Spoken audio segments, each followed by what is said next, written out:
Hello, everybody. Welcome to Grit number 13 from Gearist. My name is Brandon Wood. That guy right there is Arron. What's up, Arron? Nothing. See, I did such an amazing intro that you couldn't even.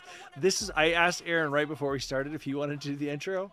Would it have sounded like that? You were like, probably. I've been in a conference room. I got on a flight at 5 o'clock this morning and spent the whole day in conference rooms. Sweet. Yeah. Sweet. Awesome. Where are you right now? Lake Forest, just outside of Chicago. Okay. Very fun. So. Is there an actual lake in a forest there? Yeah. Really? Yeah. I went for a run earlier, and there are beavers, like big beavers, big beavers. Wow. That's awesome. Yeah. Those things, do you know that they have to chew trees? Because if they don't, their teeth will grow. I don't want to overstate this too much, but their teeth will grow to a degree that like they can't eat anymore because they'll become so unwieldy and like curve around that they can't eat and then they die. I believe it. I mean, where I was running out of the woods, out of the forest by the lake, I was like, it seems like an odd place for someone to cut down a bunch of trees. And I'm like, it looks like a beaver tree, but I didn't think that beavers were here. Yeah. I don't know why I didn't think that, but there are a lot of them in Virginia too. Like a lot. Yeah, well, there was a dude chewing on a stump. Oh. And it was the size of a large dog. Like, it was huge. That's awesome. You've got to take pictures of that, man. So, but now that I said that, let me interrupt myself and say, guys, anything that we talk about on the show, including beaver teeth, which I've just talked about, I'm going to put links to kind of information about that down in the show notes. That also includes some of the gear that we're going to talk a little bit later, that sort of thing. And also we're going to take a look at how you're going to really get into finding that sweet spot. That's really what we're going to talk about today, because I feel like now Arron and I are doing two different things. And I guess if you're a first-time listener, Grit, here's what we're talking about. Arron is doing the Leadville Trail 100 on August 20th of this year. And he is being so gracious as to let me come along and slow him down for a part of that. Please. And so that is what we're talking about. And as dads, both with Aaron's got 3 kids under 10. I've got 2 kids, one that's 12, one that's not quite 2 years old. It's not just about the grit to make it through a race like that, but it's about the grit to get to the starting line, not just the finish line, right? And then along the way, as we talk about, hashtag FJL, man, honestly, find joy in living, because if you're doing things like this, like no one's well, that's not true. No one, I guess few people are going out just to punish themselves, but it's something that you find joy in, that you love. And so that is a huge part of what we're talking about. So that's what grit is.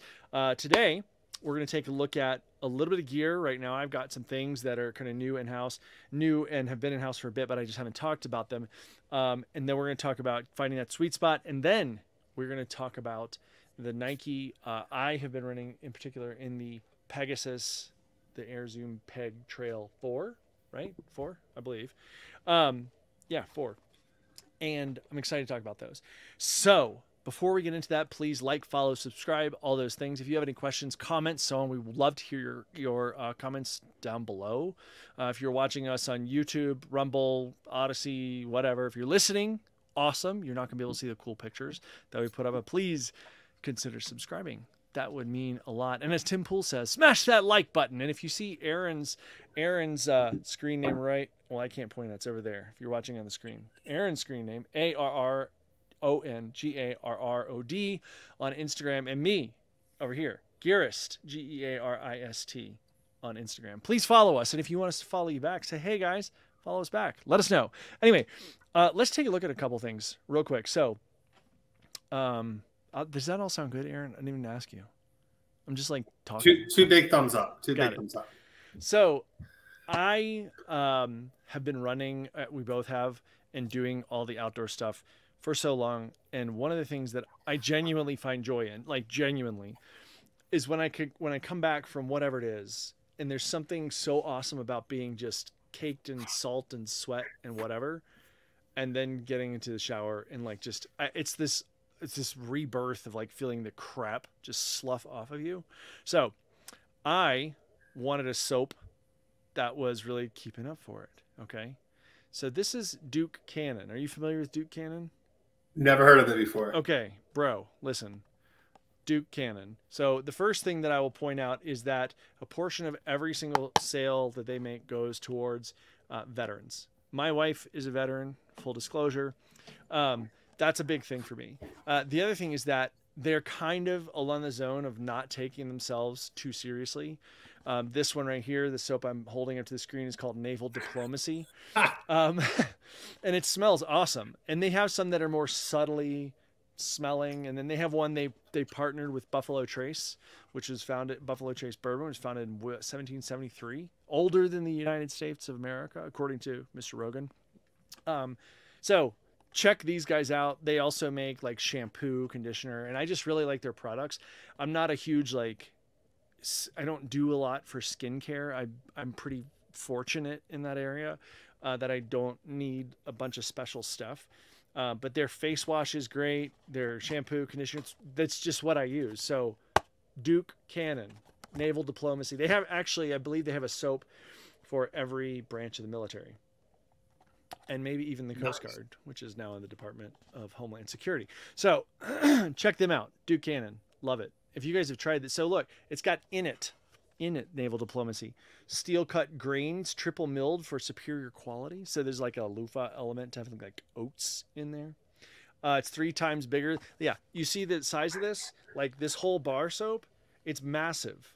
Like it lasts like a month or more. It's crazy. Yeah, it's awesome. Made in the USA, so that it is literally not from France.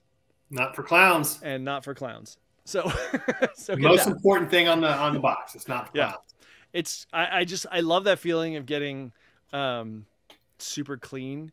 And my wife calls it my single guy soap because it smells really nice. I'm like, what does that mean? I can't smell nice for you, honey? Apparently. Well, you don't have to anymore, right? I don't have to. That ship has sailed. Yeah. Oh my God, I'm dying. Okay, so the other thing, I got 2 more things. One of the other things is this is from Groove Life. So I'll plug Groove Life to say that my wedding ring, so my actual wedding ring, that is like the fancy one, is made of whiskey barrel and titanium. So it's not cheap, number one. And number two, if you scratch it, because the whiskey barrel is on the outside, like you scratch the finish over the wood. So I also am, as you guys may have figured out by now, not the least active person on earth. And so as such, being outside doing my thing, it means that I'm going to beat the crap out of stuff. So Groove Life rings is something that I wear all the time. It's a silicone ring. If you break it, you're out $30 or whatever it cost, you know? And that way I don't mess up my super fancy whiskey barrel and titanium hoity-toity wedding band, you know? Do you wear a silicone ring at all? I don't. I have the one I got married in. Yep. And I take it off all the time. See, I stopped doing that because I don't like it. But here's the problem. I was skiing once. This is probably 3 or 4 years ago. And there were actually pictures on my own Instagram about this. Or maybe Instagram. Definitely Facebook. I'm a Freemason, so I wear a Masonic ring on my right hand. And I had a tungsten Masonic ring on my right hand. And so this one I'm wearing now is steel. But I was skiing at Beaver Creek and I was in some trees and it was kind of late season. And so the snow is doing this corny, icy thing. And I went to make this turn and my skis kind of slid off the turn. And so I was heading for a tree. And so I put my hands up to stop myself and it jammed my fingers a little bit, but I kept my gloves on. I was like, no big deal. And then I go to take my gloves off when I get back to the car and my ring finger in my right hand is the size of my thumb.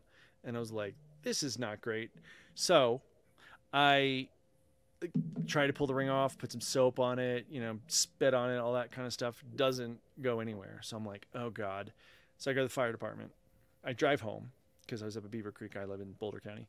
Drive home, go to the fire department. they pull out this little tool. I'll see. Actually, again, I'll try to put a link to this. That looks kind of like a hand-turned, really, really tiny circular saw. And they couldn't get it off because tungsten, as I understand it, tungsten is very hard. Like you can't cut it, but it's very brittle. So they were like, I don't know what to tell you how to get this off. They were like, go to a jewelry store. So I go to this jewelry store. They have this ring cracker thing, which again, I'll put a link down below. If you guys wear tungsten rings at all, I'm going to suggest that you buy this little tool, and it's like $15 and just have it. Ring cracker tool. Sorry, making myself a note. And basically it's this little vise thing you put your finger in. It locks around the ring, and there's kind of a point, and as you turn the knob, the point goes into the ring, and I heard it go crack, and I was like, uh-oh. And then he turned it one more time, and the ring was like, oh, poof, into like a gajillion pieces. Oh, wow. So that's why I wear a silicone ring, and my steel ring can be cut. So I would wear a silicone Masonic ring, but the problem is the silicone Masonic rings I have, A, they're very hard to find. B, it irritates my finger for some reason because I think they're lower quality. And I've actually messaged Groove about making one, but there's a kind of a volume limit they need to hit. Sure. So anyway, that's a lot of way of saying silicone rings. Awesome. So Groove actually makes this belt right here. Were you gonna say something? Sorry. I was just gonna ask, you running your Groove ring? I do. Okay. It's super lightweight. Like you can see it when you're here. Yeah. It's super lightweight. I mean, like super lightweight. And it stretches. And again, if you break it or if it falls off, you're out $30. And mine, this is probably the third one I've had since I got married in 2019. That's kind of their little logo there, but mine's kind of like got the topo lines on it. They've got a lot of cool ones. They got some comic book ones. They're really nice. So Groove Life, Groove Rings, check it out. I'm telling you. They make this belt. This is called their tactical / conceal carry belt. I'm really enjoying it. I just got it last week. It looks like a nice canvas. You can get it in different colors, obviously. And if you're looking at this probably just click the show notes to their Groove belt. But what's great about it is that it fits like you would want to. You can adjust it, right? It fits like you would want. Where's the adjustable? There you go. You would want a belt to fit, but then if you pull on it, it's got a little bit of stretch, just a little bit, and it doesn't stretch out like a rubber band. It like hits a limit, and that's it. So it probably stretches another inch or so. So if you are conceal carrying, let's say, or if you're carrying anything, I mean, that you need to have a little bit of stretch for, or if it's just Super Bowl Sunday and you've eaten too much, this can stretch with you. So I'm really enjoying that. Oh, and here's how it fastens. You just go, it's like magnetic and these little slide thingies. That's it. And it's done. That's impressive. It's awesome. And it's really good looking. It's like subtle, you know. Yeah. So, and the final thing, I'm pretty jazzed about this one, and I might talk to these guys at OR this week. So this is a company called Pale Blue Earth. Ooh, dude, I've seen those things. They're sick, right? Look at this. So they make rechargeable batteries. And for those of you just listening, you can't really see this, but instead of the old school rechargeable batteries where you have to have a charger, they have a mini USB or micro USB. I get them confused. The one that goes in Android phones. That plugs right into the top of the head of the battery. Like, I'll hold the battery up to the camera here. That plug right there. So it's just the size of a normal AA battery that has a charging port. Oh, correct. And I have it in AAA and I have it in 9-volt. And here's what they look like. Let's see. When you plug them in, hold on. I got a battery pack to show you. They all light up. Look at that. It's wild. That's like that's like a trail runner's dream for a headlamp. Dude, it's awesome. And so for those of you, again, just listening, basically if you can picture like a Duracell with a copper top, between the copper top part and the black part, there's a ring around it that is actually an LED light that flashes until it's fully charged and then it goes solid. So, Pale Blue Earth. Freaking awesome. Battery life is great. It's in my keyboard over here, my computer. I have an external keyboard as well as my mouse. They're awesome. Strongly suggest. Highly recommend. So, and they're great for the planet, honestly. You don't have to blow through batteries. You can recharge these. I don't honestly know the entire life of them, like how many charges will they go. We'll look into that a little bit more based on their data as we get into the review that I'll be doing in a couple weeks here. But I will tell you that just pure performance, it's not very much off of anything else.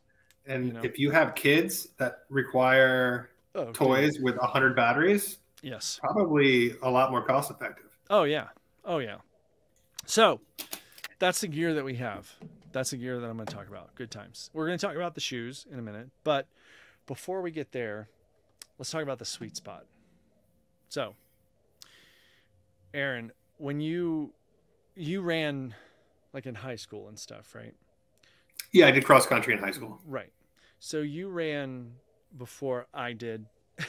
Like it took me being an adult to figure it out. And I found that for me, my ego, being honest, wants to get running or biking or swimming or whatever and just hammer. But that's not sustainable, really. So what I found that, and I've talked about this before, is finding something like heart rate based training.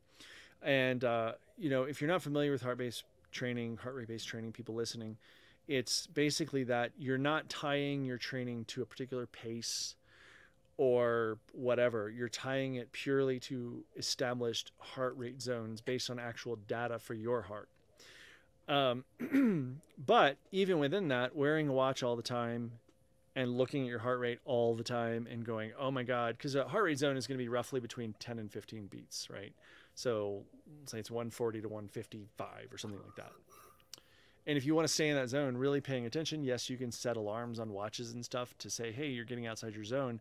It begins to become a pain in the ass. And when you're doing like something like Leadville, finding that sweet spot based on data becomes that much harder because you're worried about surviving, right? And like making it happen, worried about nutrition. So I guess the thing I wanted to talk about is finding that sweet spot of where is that for you, Arron? Not based off of heart rate, but rate of perceived exertion. So for me, I know if I can go on a run, if I'm with somebody, have like a very fluid conversation while maintaining a pace that feels faster than walking. If I can do that and not feel tired, not feel gassed or put out, or that I'm putting in the extra effort, I know I'm in the sweet spot. And I know I can start doing that from, the first step. And if I'm still having that conversation, we're still jogging along, running along, and I haven't felt that, oh man, this is hard.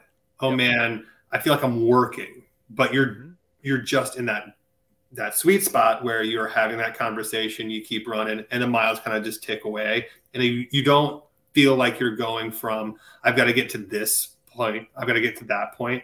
Your mind stops thinking about how hard the run is and starts enjoying everything else around you. That's when I know I'm in my sweet spot. So let me ask you though, do you find that, excuse me, good Lord. Do you find that sweet spot, do you find yourself having to challenge your own ego with that? Do you find yourself wanting to go faster, harder, or whatever it is? On certain days, yeah. So there will be days where I'm like, okay, this seems too easy. Like I should be going harder. I should be training harder. There are days where I'll look down. I'm like, oh, sweet. I've ticked off 4 8:30 miles and it's not hard. I should now run a 7-minute mile to get my heart rate up. And there are days where that's, and I will do that and I will feel it later. So you said a second ago, though, those are the runs where you go out and you feel like from the first step to the last, you can just be in that zone and not worry about anything and miles tick away. Yep. Do you feel like part of that, well, 2 questions around that. The first one being, do you find that any part of that, you said you're having a conversation with somebody, is that person standing beside you having that conversation is that part of that sweet spot because your brain is more about just talking to Bob or whatever it is. You know what I'm saying? Yeah, I mean, I think absolutely. I think running with somebody can help you get to that sweet spot. Yep. But also there will be runs. Like 5 out of 7 days a week, yeah. I run by myself. Yeah. Because it just fits in my schedule better that way.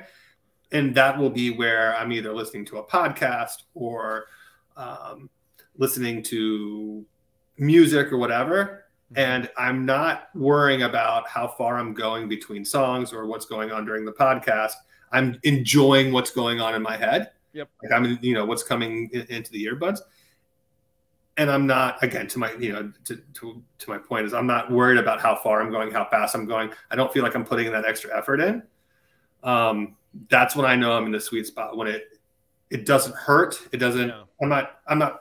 You're just neutral. I mean, it's perceived effort, right? It's this seems easy. I'm going to keep doing this. Yep. And I mean, I have a heart rate monitor. So if I see that everything's good and it's, I'm 140 or below, I'm fine. So then so you said first step to last step. So for me personally, I find that if I'm going to make a mistake and push too fast, it's going to be in the first 20 minutes.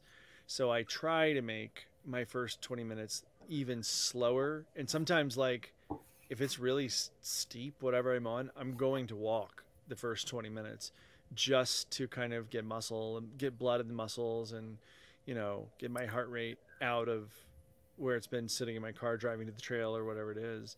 Do you find that a warm up changes that at all, or no, you just find that that's such a sweet spot that you jump right in and you're good to go? So so I say first step to last step. If I'll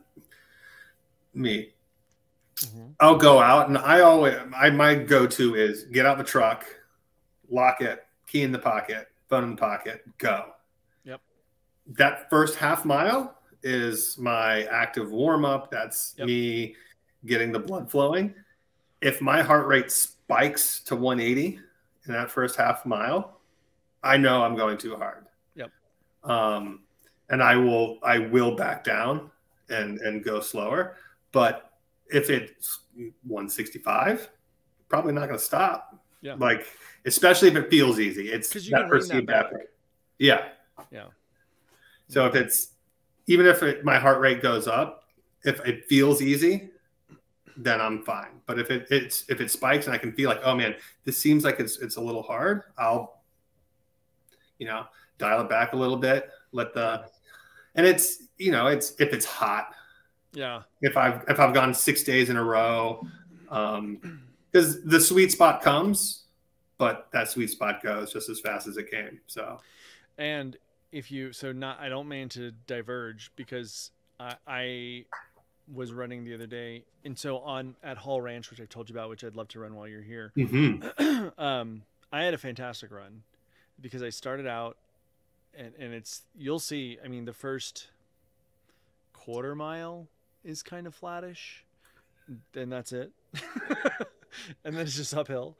But as I'm going along, I got to a spot where you can't rest. Like, you go, okay, I'm at 165. I need to dial back.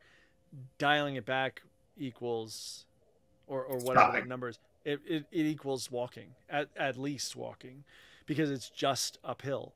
And some of it's like, it doesn't have to be very uphill, because you're right. It's very exposed, much of it, and you're sitting in like hot sun, and it's just uphill, and there's nothing you can do. It's just uphill.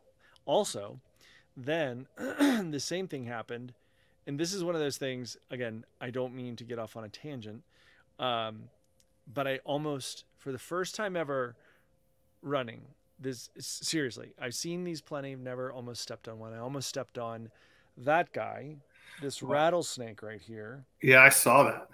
Bro, he was chilling right in the middle of the freaking trail, and he's not huge. He's probably 2.5 feet, and did not move. Like, I almost stepped on it because I was power hiking at this point, and I was looking down because I was like grinding, and I'll show you exactly where it was when we go run it. But I'm like grinding uphill, And then I looked down, I was like, oh my God, and like jumped back. He didn't rattle at me. And I'm assuming it's a male. I'm not sure. Their coloring is a little bit different from what I understand. He didn't rattle at me, nothing.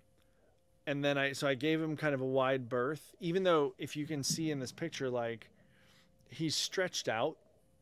So like he can't exactly strike from there, because he's not coiled. And so I give him wide berth and get around him, and was just taking some really tiny like pebbles and like gravel, basically, like even smaller, chucking it at him to get him off the trail. Right. Yeah. It's dangerous. I mean, it's dangerous for there are no bikes on that particular trail, but it's dangerous for runners. Like I almost stepped on it, seriously.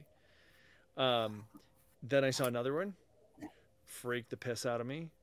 I did not take two in the same run. 3. So I saw 2, actually, yeah, 3. The other one I didn't take a picture of because it was way off of a trail, and you couldn't see it unless I only saw it because it was sitting on top of a rock. And then the third one was a 5 foot or so bull snake. And, bull snakes are not venomous. But the point, anyway, he was pissed off. Like they'll shake their tail in leaves and they'll hiss like crazy. He was a big boy. And I took a picture of him too.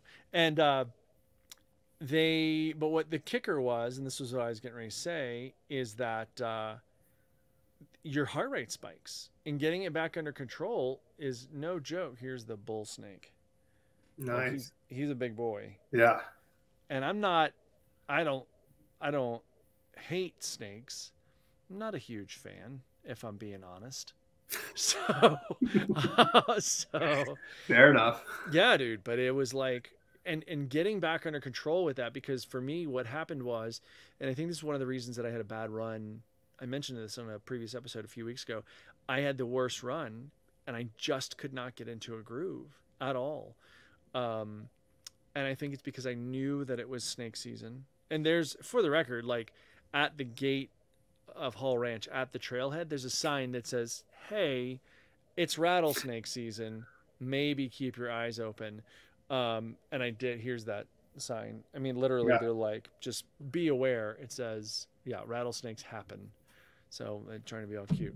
Anyway, but then you're looking around, and I couldn't, on this particular day at Hall, I got it back under control.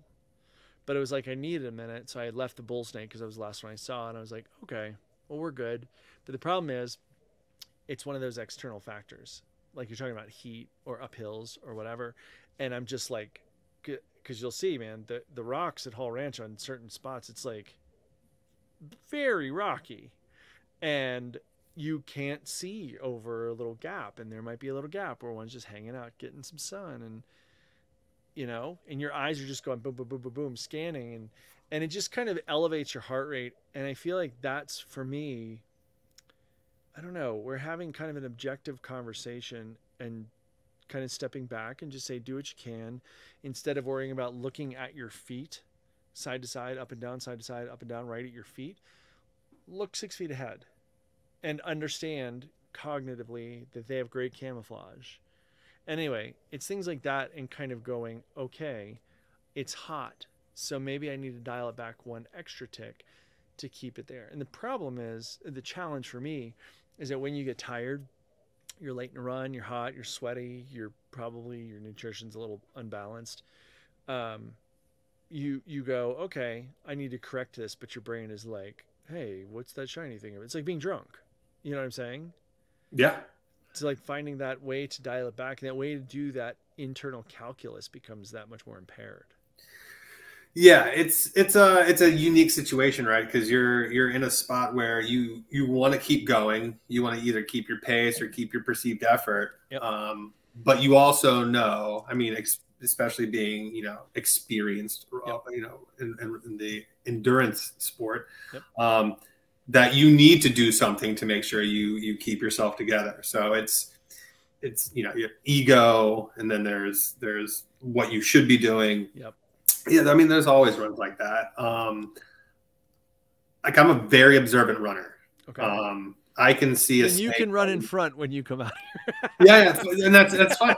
But this is the thing, right? So like we'll go in the state park all the time, like on our Thursday or Sunday runs, and we'll run with a couple people, and I'm always the one to see the snake, and it'll be where I'm like snake, and it's 15 feet ahead, and no one's like, everyone's like, where? I'm like, you're about to step on it, like. Yeah. I mean, there you guys have copperheads, cottonmouths, which are water moccasins. Here, everything that's venomous rattles. If it doesn't rattle, it's not poison or venomous. Yeah. So the problem is, like bull snakes, like I said, they'll put their tails in some dry leaves or brush and they'll shake it just to freak you out. Yeah. Which is, I mean, smart, right? There you see there's that really well-known picture on it goes around Facebook and Instagram, whatever. They're like, here's how camouflage works, and they're like, there's a copperhead in this picture, and all it looks like is leaves. And then you have to like zoom in and look around. You're like, oh god, I would have died. Oh yeah, well, and it's here I've got a picture of this. I saw these on the trail the other day, and it was it a beaver? No, I wish. Are those eggs? Snake eggs. Oh. There's 3, but in that picture, there's about 15 scattered. Wow. So you know that there are. I mean, that was just the other day, middle of the trail. So the nest was just off the trail. And those little venomous snakes are the worst because they don't know how to control their venom. So if they tag you, you're donezo. Yeah, with my daughter and then with my wife also, like we've had very specific conversations about, and again, we're derailing into snakes, but like we've had very specific discussions about what do you do if you are snake bit by a venomous snake. And I mean, you'll know, and it's like the problem here is, so like Hall, for instance, at Hall, there are people there. Here it's not like crowded or anything like that, but depending on what part of the trail you're on, there are probably some cyclists, and you're reasonably close to the town of Lyons, that you could get a cyclist and be like, hey, please haul ass down the trail, go get 911 and have them meet me at the trailhead, and then turn around and calmly walk down the trail. Because if you don't try to suck it out. This is not a cartoon. This isn't Monty Python? No, it's not. And then just walk, because if you elevate your heart rate or anything like that, it's just gonna. I mean, it's a rattlesnake is a hemotoxin, right? So it affects like muscle. It affects blood. Whereas like, so you do tourniquet the snake bite or no? I don't know, actually. Good question. I'm not sure. Yeah. But if it's in your leg, which is likely what's going to get bit, if you tourniquet it too hard, you're not going to be able. You're not walking. So it's like, I don't know. But it's not a neurotoxin, like a coral snake or something attacks your nervous system, which is a different animal. So it's just like if you could take a picture of the animal, take a picture of the animal. I can't remember. I'd have to look if somebody said you try to, if you're able to kill it. Please don't quote me on this. I'm not advocating for killing rattlesnakes, but I'm just saying that I want to say that if you can then, that snake could be used for anti-venom, not for your anti-venom, but it could be used down the road. Anyway, the reason I say take a picture of the snake is because, like, if you're there in Virginia, well, not where you are now, but in Virginia, if you take a picture and it's a copperhead and you got bit by a water moccasin, those are different antivenoms as far as I know. Yeah, 100%. Yeah, so take a picture of the animal so that people could see. Anyway, finding the sweet spot has nothing to do with snakes. But how have your runs been going as we kind of ramp up even more? Good. So the 30 miler last week was it was a week ago yesterday, was my longest run, and it was really good. I haven't gone long since. I gave my body some time to recover. There were, little tight hamstring. Yep. Little sore foot. Okay. It was 30 miles on the road, which Oof. sucked. But it was what I needed to do. So I'm in a good place. Runs feel good. Anything under 10 miles, it's kind of like just hitting those 8:30s. It's really nice. So I'm in that spot where I can't wait to come out to Colorado to really and go much slower. Well, and that's it, right? It's to really understand what am I going to get into in August. Because no matter where I run here, it's not right. It's not going to give me what I'm going to get myself into in August. So, my training partner did Last Man Standing last weekend and did 108 miles. So I don't want to say that we're on the same, in the same spot, but he was like, I know I can go run 100 miles. I feel like if I needed to. What's that? I said you're on the same path, though. I mean, you're.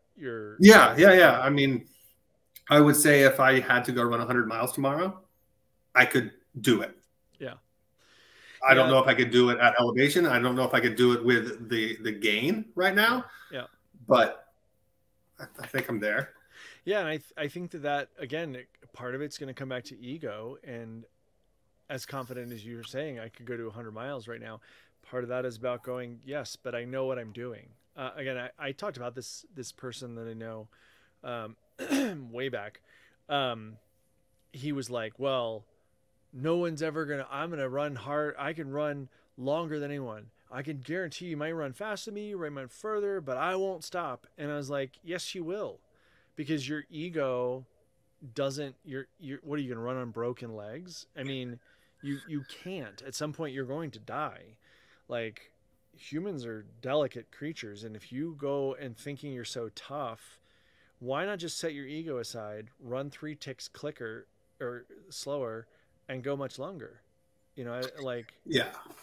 That's for me where I'm trying to get, and I feel like I am. Like, that run at Hall was one of the best runs that I've had, the best longer runs that I've had yet, and it was close to 11 miles, and had 1,800 feet of gain. And it felt great, front to back. And usually, like, I'll point it out when we're running there. This, like, when it's funny, when it starts to pitch downhill is when my body goes, I think what's going on is I go, sweet, downhill, and then I check out.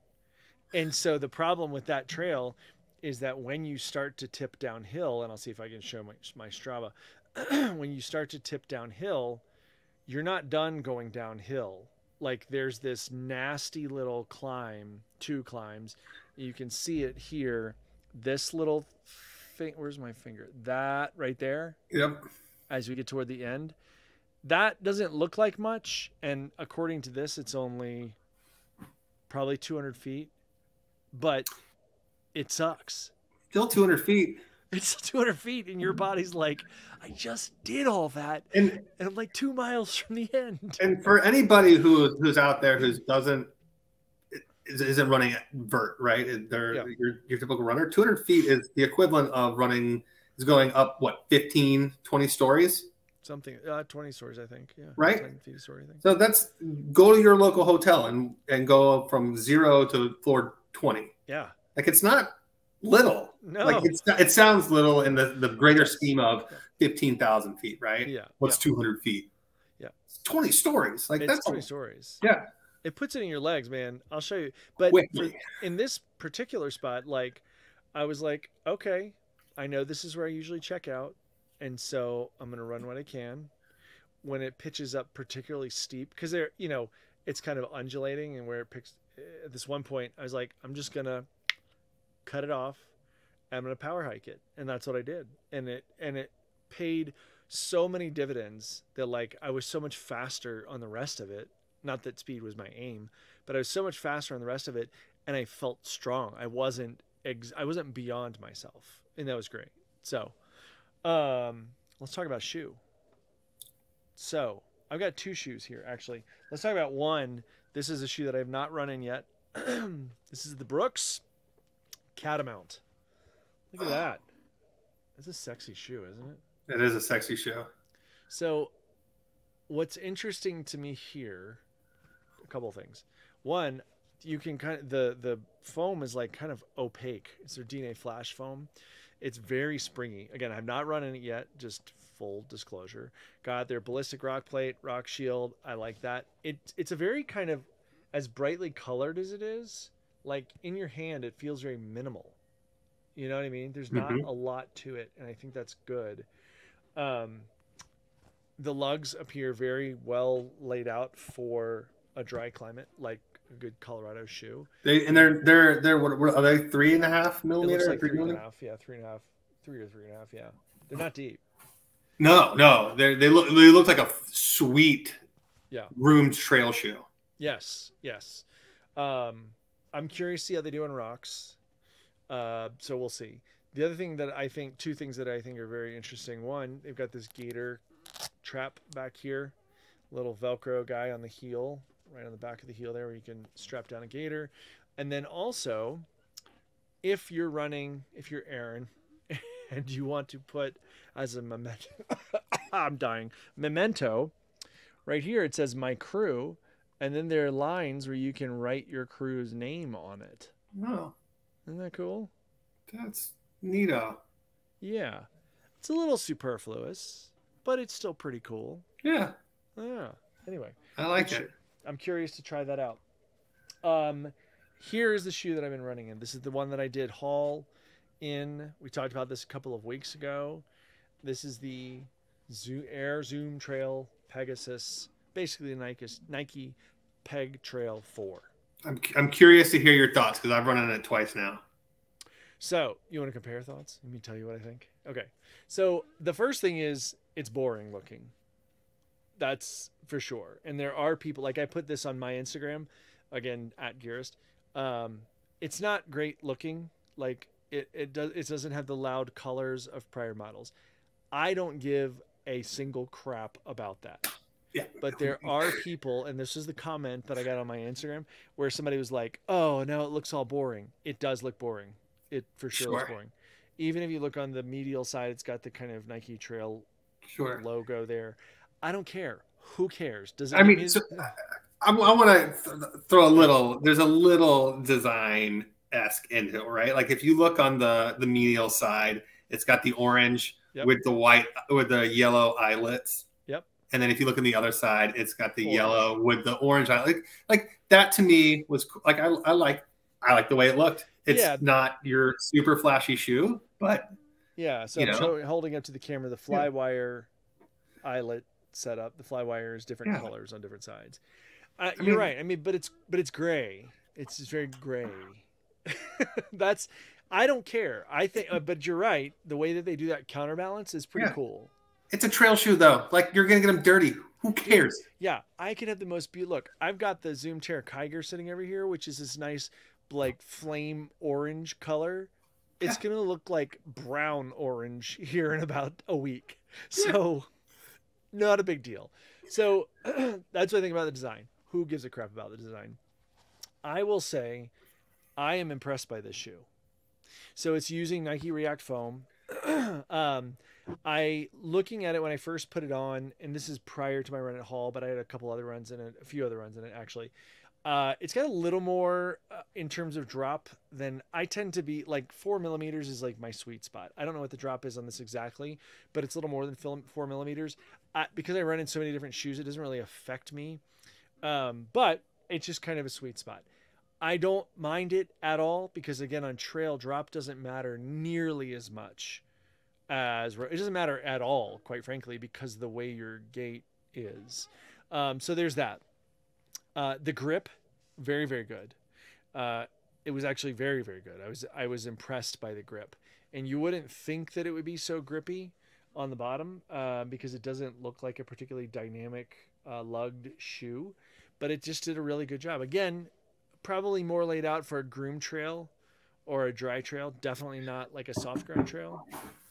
You know, I mean, I love the lugs on that because you've got these long parallel bars that are on the lateral side here. on the Yes. lateral side, Yep. which is a far cry from what their last few shoes have been, right?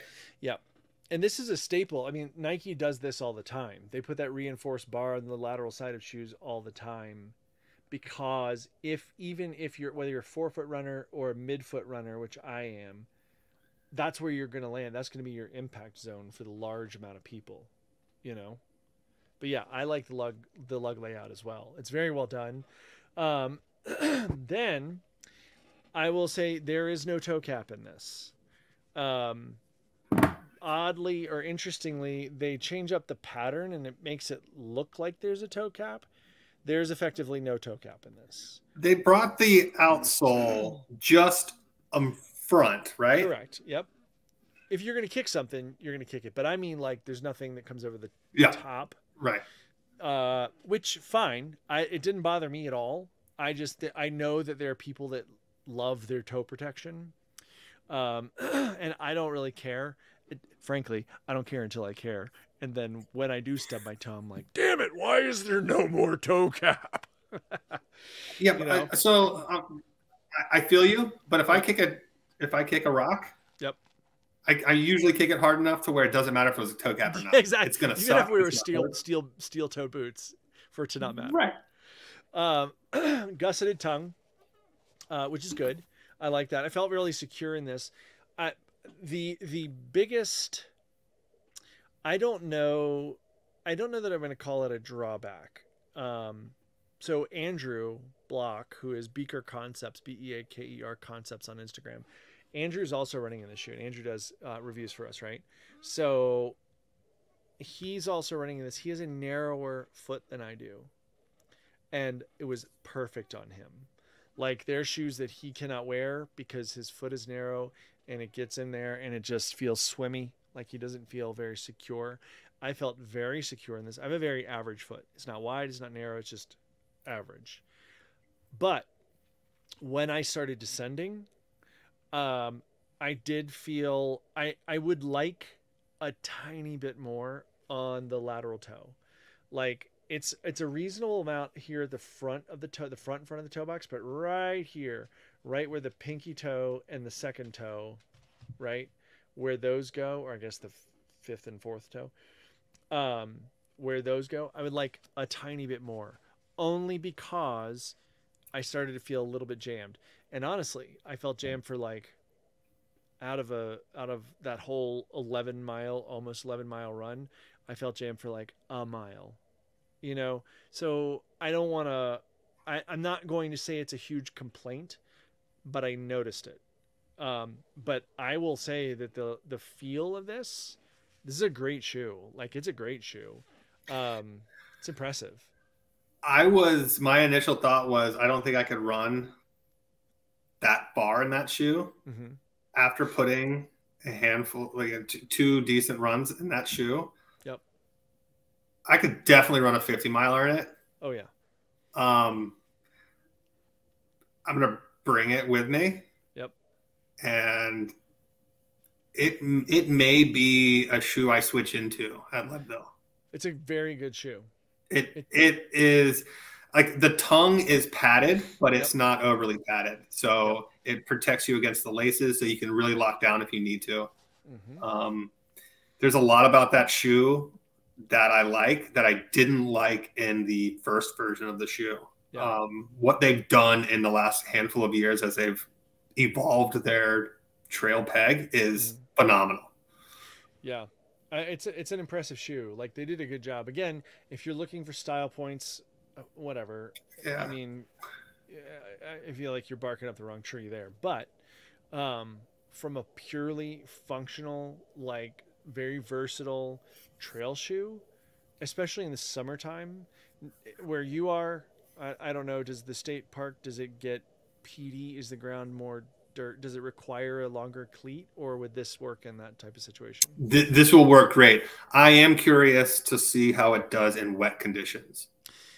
Yes. So I did run in this. I will tell you, one of my runs was not, it had rained And the mud in this particular spot, and I'm not blaming the shoe at all, for the record. I will blame the dirt, the mud. Um, it was that same spot where I had that crappy run. Anyway, I was going there. It's a great 5.6 mile run or whatever it is. I did it this morning. And I get on the trail. And for the first half mile, there were a few muddy spots because we've been having some really great rain here. Um, and then it got to the spot where, like, from a trail etiquette and taking trail conservation standpoint, you don't want to go, especially here in Colorado, you want to go through the crap. And I did that. If the trail allowed me to go around it, I would. If I could jump over it, I would, whatever. But then I got about a mile and a half in, and there was so much mud caked on the bottom of this. I felt like it was literally 2 to 3 pounds of mud per foot caked on the bottom of it. And then I got to this bridge crossing, and I realized that as I'm walking across, it felt like a one of the OG Skechers Fit Walk, the Kim Kardashian shoe with the big, huge rocker underneath it. Yeah. That's what it felt like I was walking on, because my foot just was like rocking through across this bridge because there was so much mud and crap caked on the bottom of it. So again, I don't know that I want to throw that at the shoe. It's also not wet conditions. It depends on what you mean by wet conditions. It wasn't wet. It was muddy. It gripped well, but it also got caked up. If you go, I guess, like the things that interest me are, like, how does it drain if you go through a water crossing? Yeah. How does it stand going across wet rock? Like, does it stick? Does it slide? Those things that I may or may not come to at Leadville, or anywhere for that matter. I just, it's the 2 days I've run it, it's been 85 and sunny. So it was. Yeah. I mean, if you want to run in that, I can make that happen when you're out here. We got wet rocks and dirt, all kinds of stuff. We'll see. We'll get Hall there. Doesn't have any water. Hall's dry as bone. Although we can run back to Button Rock Reservoir, and there's a water crossing back there. If you really wanted to, then you'd for sure find out how it drains. How everything feels when you're wet. Oh my God, the worst. Anyway, all right, Arron, thank you, sir. Mm-hmm. Love it. Thank you. I hope you have good, safe travels as you're there. You're going to be here in what, 10 days-ish, 11 10 days? days, yeah. I'll be there a week from Thursday. Awesome, man. It's going to be fantastic. We're going to get some good runs in. Yeah. Let me know if you need anything between now and then. Guys, thank you so much. If you're listening, watching, viewing, whatever, thanks for joining us. Really appreciate it.